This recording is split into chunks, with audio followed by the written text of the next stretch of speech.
Hi guys and welcome back to the next video of Little Scholars. Guys आज हम कर रहे हैं हमारा एक और चैप्टर केमिस्ट्री का and it is one of the most important chapter for your exam. Right? क्यों इंपॉर्टेंट है, किस लिए इंपॉर्टेंट है, क्या आ सकता है और क्या छोड़ के जाना है जो ना पढ़े इस चैप्टर के अंदर, सारी चीजें डिस्कस करेंगे। देखिए इस चैप्टर में आप क्या पढ़ सकते हो, किन टॉपिक्स पे फोकस कर सकते हो, सबसे पहले उसके बारे में बात कर लेते हैं। ठीक है, चैप्टर क्या है हमारा, मेटल्स एंड नॉन मेटल्स। ठीक है, बुक खोलने के बाद आधों को तो चक्कर आ जाता है चैप्टर देखने के बाद। क्यों भाई, चालू कहां हो रहा है, कहां खत्म हो रहा है, कुछ पता ही नहीं आ रहा। ठीक है, क्या पढ़े, कितनी रिएक्शन है पूरे चैप्टर में, सिर्फ और सिर्फ रिएक्शन ही रिएक्शन आती हैं। ठीक है, तो ये चैप्टर देखने के बाद आधे बच्चों को तो ये लगता है कि इतनी सारी रिएक्शन का पढ़ के क्या उखाड़ेंगे, कुछ नहीं कर सकते, याद कैसे रखेंगे, क्या करेंगे पेपर में, क्या नहीं करेंगे। ठीक है, तो इन सारी चीजों पर आज हम थोड़ा सा डिस्कशन कर लेते हैं। तो सबसे पहली चीज जो इस चैप्टर के साथ डूज और डोंट्स जुड़े हुए हैं, पहली चीज ये कि इस चैप्टर में कुछ भी ऐसा नहीं है जो आपके छोड़ने लायक बने। ठीक है, और कुछ भी ऐसा नहीं है जो पढ़ने लायक भी बने। तो फिर क्या करें इस चैप्टर को, तो देखो पहला काम आप क्या कर सकते हो, जितनी रिएक्शंस हैं उन सब रिएक्शंस की बेसिक रिएक्शंस याद कर लो। ठीक है, राइट। और आज की वीडियो के अंदर मैं आपको सिर्फ समझाने वाला भी बेसिक रिएक्शंस हूं, और उसमें भी अगर जो चीज इंपॉर्टेंट है या जो एग्जाम पॉइंट ऑफ व्यू से बहुत ज्यादा हाईलाइटेड है, प्रैक्टिकल बेस्ड क्वेश्चन जनरेट हो सकता है, ठीक है, उन चीजों के बारे में भी हम थोड़ी सी बात करेंगे। ठीक है, तो मेटल्स और नॉन मेटल्स, ऐसा बोलता हूं कि नॉन मेटल की प्रॉपर्टियां सब साइड में रख दो, कोई जरूरत नहीं है किसी भी नॉन मेटल की किसी भी प्रॉपर्टी को हाथ लगाने की। ठीक है, ऐसे सोच लो पेपर में ये चीज आएगी नहीं, बिल्कुल आउट ऑफ सिलेबस कर देना थोड़ी देर के लिए।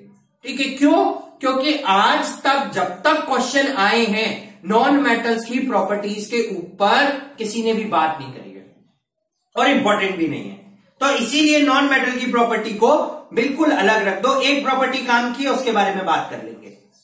अब आती है मेटल्स।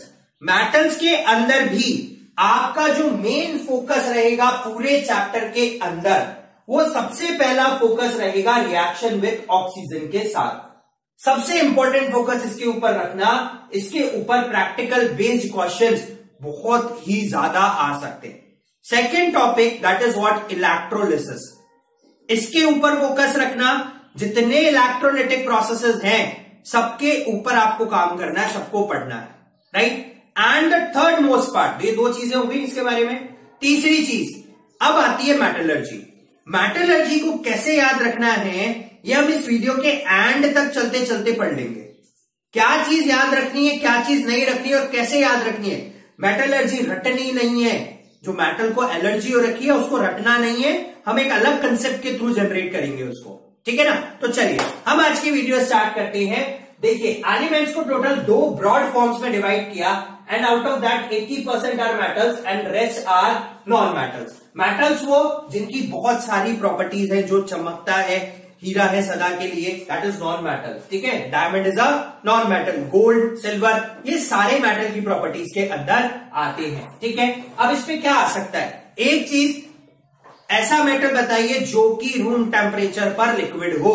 ठीक है, दैट इज व्हाट, मर्क्यूरी। ठीक है, एंड सेकेंड वन, एक नॉन मेटल जो रूम टेम्परेचर पे लिक्विड हो जाए, दैट इज व्हाट, ब्रोमाइन। तो ये दो चीजें इंपॉर्टेंट है याद रखने के लिए। मेटल्स सारी चीजें कंडक्ट करते हैं, they conduct electricity, each and everything, they are strong substances, hard, rigid, ये सारी प्रॉपर्टीज कंटेन करते हैं।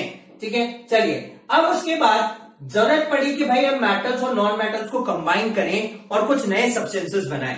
तो टाइप्स ऑफ बॉन्ड, देखिए दो तरीके की बॉन्डिंग हम पढ़ते हैं, one is what, ionic bonding and the second is what, covalent bonding. ठीक है, अब दोनों के अंदर single bond, double bond, triple bond exist करता है, सिंगल बॉन्ड, डबल बॉन्ड और ट्रिपल बॉन्ड एग्जिस्ट करता है। ठीक है, तो जब एक मेटल और नॉन मेटल के कॉम्बिनेशन से कोई नया कंपाउंड का फॉर्मेशन होगा, ठीक है, by the transfer of electrons, that is known as ionic bonding. For an example देखिए मैग्नीशियम है, मैग्नीशियम की इलेक्ट्रॉनिक कॉन्फ़िगरेशन है 282, इस भाई को 2 इलेक्ट्रॉन देने किसी को, and we have oxygen.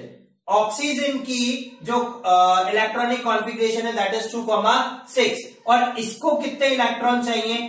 2 electron चाहिए। तो यहां से मैग्नीशियम देगा और ऑक्सीजन देगा। कैसे? वो देखिए, मैग्नीशियम का electron dot structure outermost shell के नंबर ऑफ इलेक्ट्रॉन्स को ही शो करते हैं। ऑक्सीजन का 1 2 3 4 5 एंड 6, ठीक है, राइट। अब देखिए क्या होगा, ये 6 हैं,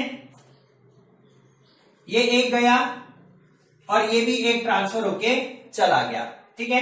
जैसे ही यहां से 2 इलेक्ट्रॉन गए, इस पे चार्ज आ गया प्लस का 2, और इसने 2 इलेक्ट्रॉन लिए तो इस पे चार्ज आ गया माइनस का 2। ये प्लस का 2 माइनस का 2 कंबाइन हुए and it forms magnesium oxide, ठीक है। तो इलेक्ट्रॉन देने से या लेने से कोई भी एलिमेंट आयंस के अंदर चेंज हो जाता है, ठीक है। दीज आर कटायंस, और नेगेटिव चार्ज जो लेगा वो अनायंस। तो magnesium is cation and oxygen is अनायन, और दोनों कंबाइन होके मैग्नीशियम का ऑक्साइड फॉर्मेशन किया, ठीक है। ये कब पॉसिबल है? जब आप दे सकते हो और जब आप ले सकते हो। बट आप एक ऐसी स्टेज में पहुंच गए, ना तो आप देने के कैपेबल हो और ना ही आप लेने के कैपेबल हो। इन दैट केस तो हम लोग क्या करेंगे? Just sharing of electrons and we form a covalent bond by the sharing of electron. तो कोवेलेंट बॉन्ड्स कब बनते हैं? जब हम 2 नॉन मेटल्स को लें। फॉर एन एग्जाम्पल हम लेते हैं कार्बन और दूसरा लिया हम लोगों ने ऑक्सीजन। कार्बन का जो स्टेट है दैट इज 2,4 और ऑक्सीजन अगेन 2,6। अब होगा क्या? देखिए, कार्बन के outermost shell energy considerations के अकॉर्डिंग भी 4 देना फिजिबली पॉसिबल नहीं है और लेना भी पॉसिबल नहीं है। यह ऑक्सीजन 1 2 3 4 5 और 6।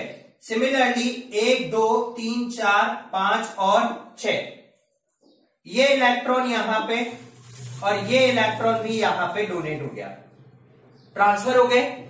यहां पे भी काउंट हो रहा है, यहां पे भी काउंट हो रहा है। 1 2, ठीक है। अब चेक कीजिए 1 2 3 4 5 6 7 8, और अगर हम इसका चेक करें तो 1 2 3 4 5 6 7 8, और सिमिलरली ये इसका भी फॉर्मेशन हो गया। तो it forms what? CO2, carbon dioxide, ठीक है। तो इस तरीके से कार्बन डाइऑक्साइड का फॉर्मेशन होता है, ठीक है। तो आपके पास पेपर में आ सकता है कि मैग्नीशियम ऑक्साइड बनाइए, इलेक्ट्रॉन डॉट स्ट्रक्चर शो करिए, transfer of electron character show करिए, मैग्नीशियम क्लोराइड बनाइए। तो इस तरीके से क्वेश्चंस आपसे पूछे जा सकते हैं, ठीक है। Next one is we have now the properties of metals as well as properties of non metals, ठीक है। सबसे पहली चीज तो देखिए, हम लोगों ने यहां पर सिर्फ और सिर्फ किस चीज के बारे में बात करी? मेटल और नॉन मेटल के जुड़ने के बारे में, और नॉन मेटल और नॉन मेटल के जुड़ने के बारे में। मेटल से मेटल का कोई भी कॉम्बिनेशन हम लोगों ने नहीं पढ़ा, ठीक है, because all are reactive, both are reactive, तो कॉम्बिनेशन करना कम हो जाता है, ठीक है। चलिए नाउ प्रॉपर्टीज ऑफ मेटल्स। सबसे पहली प्रॉपर्टी कि मेटल ऑक्सीजन के साथ रिएक्ट करता है। मैंने यहां पे सिर्फ और सिर्फ जनरल रिएक्शन से पढ़ रहे हैं हम लोग।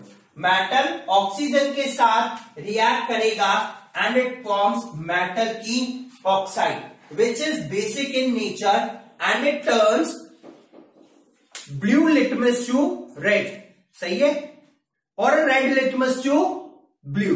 This you have to identify कि बेसिक किसको किसमें बदलता है, ठीक है, पहली चीज।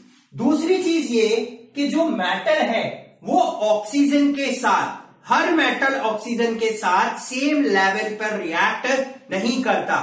कुछ मेटल जो बहुत ज्यादा रिएक्टिव होते हैं वो बहुत जल्दी रिएक्ट कर लेते हैं, और कुछ मेटल जो अनरिएक्टिव होते हैं या लेस रिएक्टिव होते हैं वो धीरे धीरे रिएक्ट करते हैं। और कुछ मेटल्स ऐसे भी हैं जैसे गोल्ड हुआ, सिल्वर हुआ, वो तो ऑक्सीजन के साथ रिएक्ट करते ही नहीं है। अगर वो रिएक्शन करते तो फिर हमारी मम्मी दादियां कभी भी गोल्ड की ज्वेलरी पहन के नहीं जाती, बेचारे बप्पीदा को तो दिक्कत ही हो जाती, वो पूरे के पूरे सोने से लदे रहते हैं, ठीक है। धीरे धीरे वो सारा का सारा सोना उड़ के चला जाता। ठीक है, तो dependence of reaction with oxygen किस पे डिपेंड करती है कि कितना ज्यादा रिएक्टिव मेटल है। और what do you mean by reactive metal, कितना जल्दी एक इलेक्ट्रॉन दे देता है दूसरे के साथ रिएक्शन करने के लिए। ठीक है, तो जितना ज्यादा रिएक्टिव मेटल उतनी तेज रिएक्शन, जितना कम रिएक्टिव उतनी ही धीरे रिएक्शन। ठीक है, तो सोडियम मैग्नीशियम हम बोल सकते हैं लेकिन इतना ज्यादा नहीं है। ठीक है, एंड लिथियम और पोटेशियम, तो सोडियम, पोटेशियम और lithium they are highly reactive metals and that is why sodium, potassium और लिथियम को कैरोसिन के अंदर या ऑयल के अंदर बंद करके रखा जाता है ताकि वो नेचर में प्रेजेंट ऑक्सीजन के साथ रिएक्शन ना कर ले, क्योंकि कैरोसिन जो है वो ऑक्सीजन की सप्लाई कट कर देता है। ठीक है, राइट। नेक्स्ट वन इज कि जब ये मेटल की ऑक्साइड बनी और जब ये मेटल ऑक्साइड वाटर के साथ रिएक्शन करेगी तो ये मेटल की हाइड्रो ऑक्साइड बनाएगा। It forms the hydro oxide of a metal. ठीक है, तो चलिए next one is what, amphoteric oxide. ये क्वेश्चन पूछा जा सकता है। एम्फोटेरिक ऑक्साइड्स वो होती हैं, कुछ ऐसे मेटल्स हैं जो एसिड के साथ रिएक्ट भी कर सकते हैं और जो बेस के साथ भी क्या कर सकते हैं, रिएक्ट कर सकते हैं। तो जो एसिड्स और बेसिस दोनों के साथ रिएक्शन शो करे to form a substance that is known as amphoteric oxides. ठीक है, दो एम्फोटेरिक ऑक्साइड्स हम लोग पढ़ते हैं, one is of aluminium and second is of zinc. ठीक है, ये दो एम्फोटेरिक ऑक्साइड्स ऐसी हैं जो हम लोगों के सिलेबस के अंदर आती हैं। ठीक है, right. Next one is that reaction with water. ठीक है, चलिए अब एक चीज मैं आपको बता देता हूं, यहां पे एक टर्म यूज होती है एनोडाइजिंग। ठीक है, दिस इज इंपॉर्टेंट, डायरेक्टली कभी नहीं पूछा जाता but indirectly they are going to ask you. पहली चीज इसके बारे में क्या, देखिए क्वेश्चन कैसे फ्रेम होगा।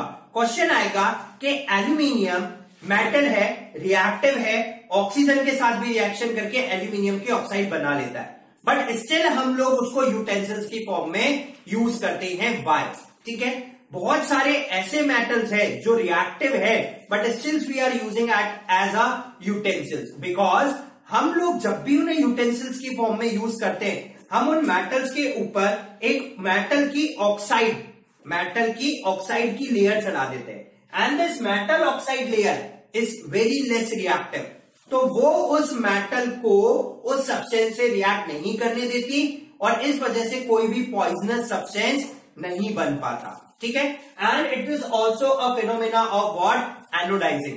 एनोडाइजिंग के अंदर हम लोग एल्यूमिनियम यूज करते हैं और एल्यूमिनियम को एज अ एनोड यूज करते हैं, प्योर एल्यूमिनियम को, और उसके ऊपर लेयर चढ़ा देते हैं एल्यूमिनियम ऑक्साइड की।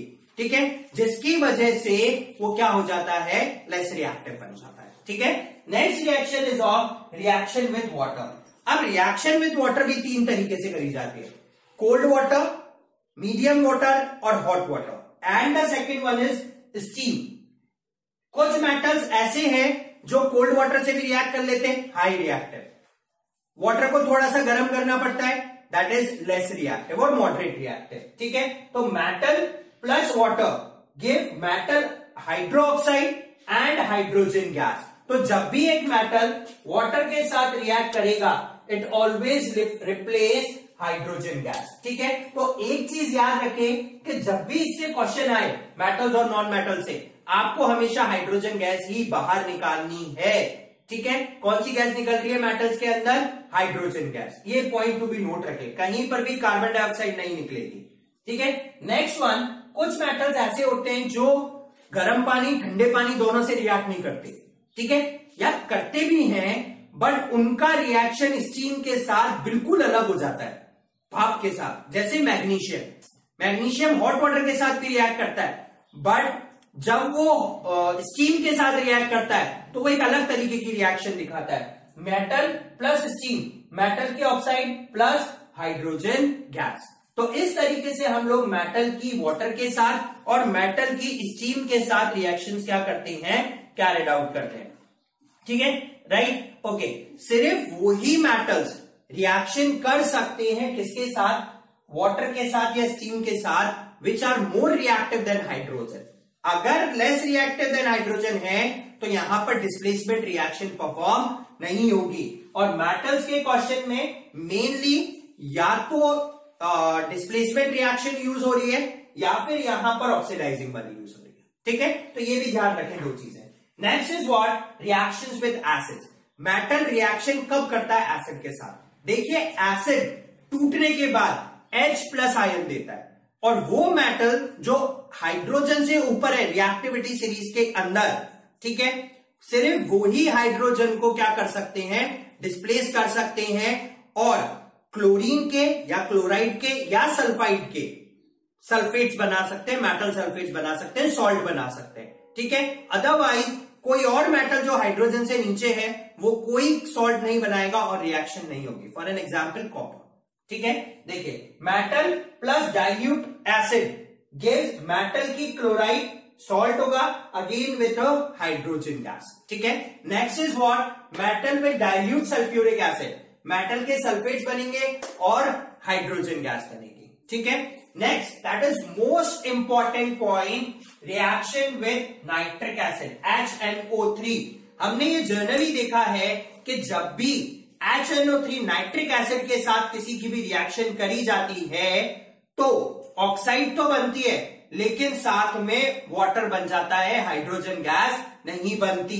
क्यों?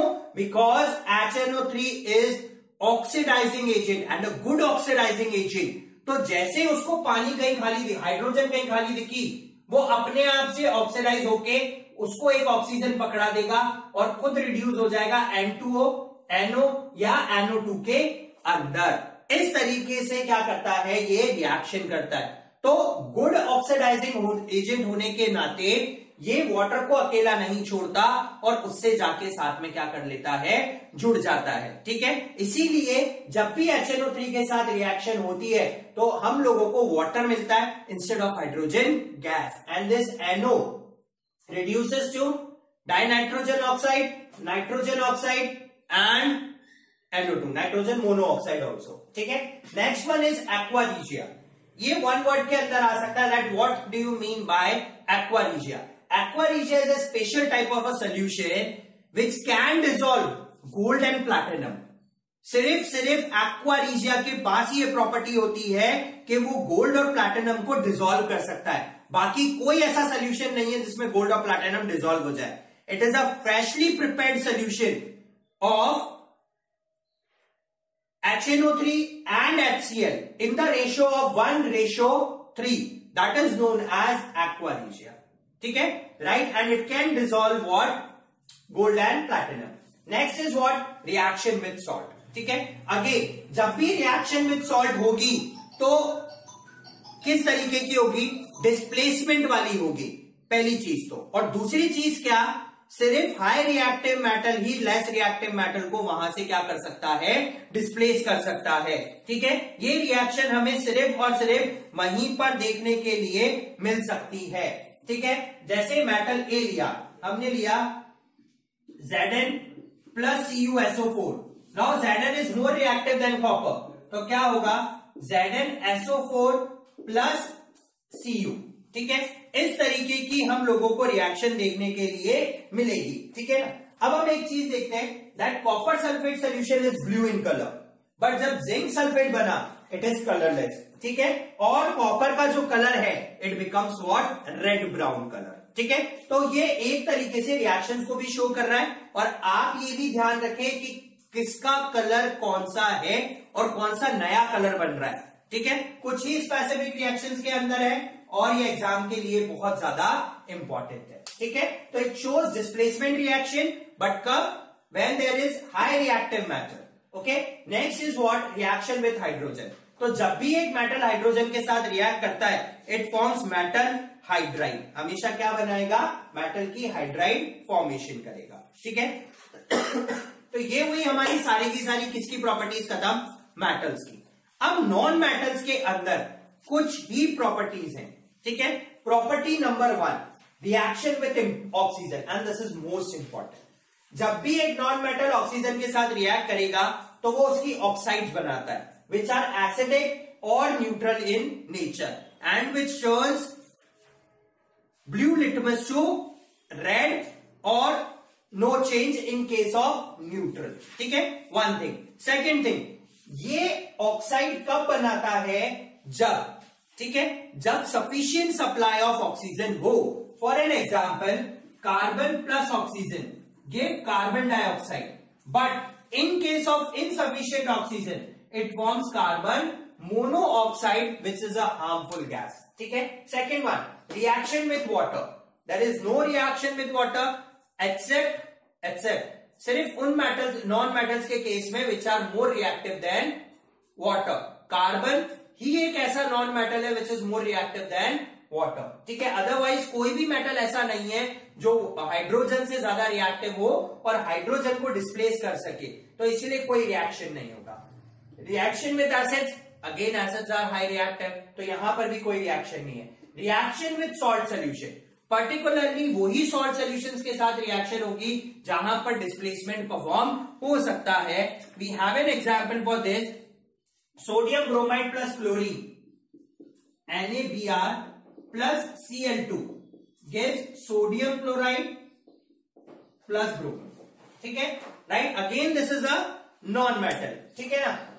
Reaction with chlorine, this is also known as chlorination. Hydrogen plus chlorine give 2HCl. ठीक है, तो ये हुई गाइस हम लोगों की सारी क्या properties of metals as well as properties of non metals. ठीक है, डिस्क्रिप्शन लिंक के अंदर आपके पास इनसे रिलेटेड सारे के सारे क्वेश्चंस अवेलेबल हैं, जहां पर आपसे कुछ भी पूछा जा सकता है, किस तरीके से पूछा जा सकता है ये भी उसके अंदर अवेलेबल है. ठीक है, चलिए अब हम चलते हैं नेक्स्ट टॉपिक के ऊपर, दैट इज व्हाट, मेटलर्जी. ठीक है, क्या है ये?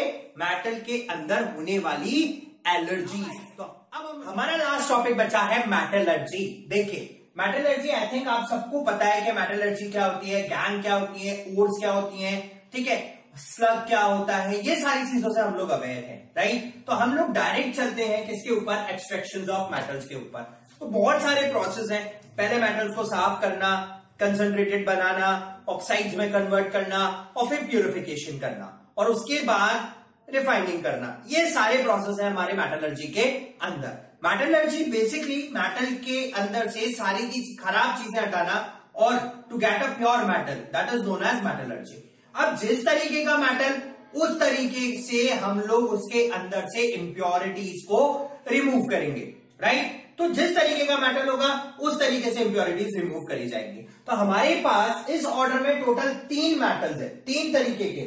1 जो कि बिल्कुल रिएक्ट नहीं करते हैं, लीस्ट रिएक्टिव है, right. For an example gold, silver, platinum, इनका कोई एक्सट्रैक्शन नहीं है. ठीक है, क्योंकि इंप्योरिटी फॉर्म में आते ही नहीं है. ठीक है, अब लीस्ट रिएक्टिव में हमारे पास आए सबसे इंपॉर्टेंट जो हमें पढ़ने, that is one is mercury and the second one is copper. ठीक है, मेटल्स उनकी ओर्स. ठीक है, राइट. जैसे मरकरी की ओर है सिनेबार, कॉपर की कॉपर ग्लास, मेल्चाइट. ठीक है, right. And one is what, aluminium bauxite. ठीक है, next one is moderate reactive. Moderate reactive के अंदर हम 2 तरीके से प्रोसेस करते हैं, कैल्सिनेशन और रोस्टिंग. ठीक है, and the third one, most reactive metals के अंदर इलेक्ट्रोलिसिस का प्रोसेस होता है, थर्मेट रिएक्शन होती है और सबसे प्योर मेटल हमें इसी में मिलेगा. अब क्या होता है, सबसे पहले लेस रिएक्टिव की बात करता हूं. लेस रिएक्टिव के अंदर आप ये 2 रिएक्शन याद रखो, सबसे इंपॉर्टेंट, ओर प्लस ऑक्सीजन. जो भी चीज आई उस मेटल की ऑक्साइड बना लो और ऑक्साइड को रिड्यूस करना तो बाएं हाथ का खेल है हमारे लिए. ठीक है, तो हमने सबसे पहले ओर को ऑक्सीजन के साथ रिएक्ट किया, मेटल की ऑक्साइड बनी प्लस सल्फर डाइऑक्साइड बनेगा. अब जब आप उस मेटल के ऑक्साइड को हीटअप करोगे तो आपको मेटल मिल गया और साथ में क्या मिल गई, अलग से ऑक्सीजन. ये हो गया हमारा पूरा का पूरा प्रोसेस खत्म. यानी कि देखिए, मरकरी ओर होती है सिनेबार, फॉर्मूला होता है HGS. आपने HGS को ऑक्सीजन के साथ रिएक्ट किया, हीट किया, तो मरकरी की ऑक्साइड बनी प्लस सल्फर डाइऑक्साइड गैस निकल गई. तो देखिए, सल्फर तो हमने हटा दिया, अब बचा सिर्फ ऑक्सीजन हटाना. तो हमने यहां पे लिया मरकरी की ऑक्साइड, हीटअप किया, mercury plus oxygen, simple. And same with the case of copper. Copper glance Cu2S, again उसको ऑक्सीजन के साथ ऐड करेंगे, कॉपर 2 ऑक्साइड, सल्फर डाइऑक्साइड यहां रिड्यूस किया, हीटअप किया और हमें कॉपर मिल गया। तो this is the simplest manner in which we can reduce less reactive metals. ठीक है, तो जब भी आप मेटल को एक्सट्रैक्शन करें तो first make the oxide of that particular metal और उसको हीटअप करके निकाल दो। ठीक है, ये लीस्ट रिएक्टिव का केस आ गया। Now in the case of moderate reactive, moderate reactive के अंदर दो अलग प्रोसेस होते हैं। One is known as calcination and the second one is known as roasting. Calcination carbonate ores को रिड्यूस करने के काम में आता है, फॉर एन एग्जांपल CO3, और ये बेसिकली सल्फाइड ओर्स को रिड्यूस करने के काम में आता है। ठीक है, कैल्सिनेशन होता है in the absence of oxygen, roasting होती है in the presence of oxygen. ठीक है, राइट, एक्सेस ऑफ ऑक्सीजन के प्रेजेंस में होती है। ठीक है, कैल्सिनेशन के अंदर and product carbon dioxide gas मिलता है, इसमें सल्फर डाइऑक्साइड मिलता है। जैसे ही पहले प्रोसेस से आइदर बाय कैल्सिनेशन और रोस्टिंग हम सबसे पहले उस ओर को सबसे पहले उसकी ऑक्साइड की फॉर्म में कन्वर्ट करेंगे और उसके बाद ऑक्साइड को रिड्यूस करेंगे with the help of carbon. अब आप बोलेंगे कि कार्बन तो नॉन मेटल है, बट कार्बन एक बहुत अच्छा एजेंट है रिड्यूस करने के लिए। ठीक है, हम और भी चीजें यूज कर सकते हैं बट कार्बन इज बेस्ट। ठीक है, तो देखिए हम लोगों ने मॉडरेट रिएक्टर सबसे पहले हमने लिया जिंक कार्बोनेट। जिंक की दो ओर्स हैं, one is zinc carbonate and second one is zinc blende, zinc sulphide. ठीक है, राइट, कैल्सिनेशन के प्रोसेस से हमने कार्बोनेट को हीट करके zinc oxide plus carbon dioxide में बदल दिया, यानी कि मेटल ऑक्साइड बन गई। और जब मेटल ऑक्साइड बनने के बाद उसको कार्बन से रिड्यूस किया तो zinc oxide plus carbon give zinc plus carbon monoxide. And similarly in the process of roasting, presence of excess of oxygen, हमने zinc sulphide plus oxygen give zinc oxide plus SO2, zinc oxide plus carbon give zinc plus carbon monoxide. So this is a process for the extractions of moderate reactive, and the last one is for the extractions of most reactive metals by the process of electrolysis. Heat supply करेंगे, thermite reaction है, decomposition हो रहा है। ठीक है, इसके अंदर हम लोगों ने एक एनोड लिया और एक कैथोड, पर्टिकुलरली प्योर मेटल। ठीक है, ये इम्प्योर विद इम्प्योरिटीज। ठीक है, राइट, अब क्या होगा, ये एक्वस सोल्यूशन है इलेक्ट्रोलिसिस के लिए। यहां से Na+ निकलेगा और Cl- निकलेगा। Cl- will go here and Na+ will go here, और जैसे जैसे Cl- यहां जाएगा ये यहां से बहुत सारी चीजों को ब्रेक डाउन करेगा, और ब्रेक डाउन करने के बाद इक्वल अमाउंट में यहां पर ऐड करेगा सोल्यूशन में, प्लस मेटल के पास प्योर मेटल ज्यादा चला जाएगा, और एंड में कुछ रेसिड्यू बच जाता है बॉटम के ऊपर इंप्योरिटीज की फॉर्म में, that particular is known as anode mud. ठीक है, तो this is a complete process. और देखिए इसमें एक प्लेट जो है वो धीरे धीरे सकड़ी होती जाएगी जो इम्प्योर है, और जो प्योर है वो धीरे धीरे मोटी होती चली जाएगी, और हम लोगों को जो मेटल मिलेगा वो प्योरेस्ट फॉर्म का होगा। ठीक है, ये हुआ हमारा क्या, मेटलर्जी का प्रोसेस। नाउ करोजन हम ऑलरेडी फर्स्ट चैप्टर के अंदर पढ़ चुके हैं, and second one is alloy. ठीक है, तो आप क्या याद रखें, अलॉय कौन कौन से मेटल से मिलकर बना हुआ है, वो सारी चीजें आपको एक चीज क्या करनी है, याद रखनी है, और अलॉय कौन से सब्सटेंसेस होते हैं। सो गाइस, ये हुआ हम लोगों का केमिस्ट्री का थर्ड चैप्टर खत्म, that is what, metals and non metals. ठीक है, इसके बाद हम लोग स्टार्ट करेंगे हमारा नेक्स्ट चैप्टर बायोलॉजी का, दैट इज रिप्रोडक्शन, काफी ज्यादा बड़ा होगा। तो कल फिर आपसे मुलाकात होगी बायो के नए चैप्टर के साथ। Till then guys, keep on watching Little Scholars and stay tuned with us. Like, subscribe और शेयर करना ना भूलिए। Thank you.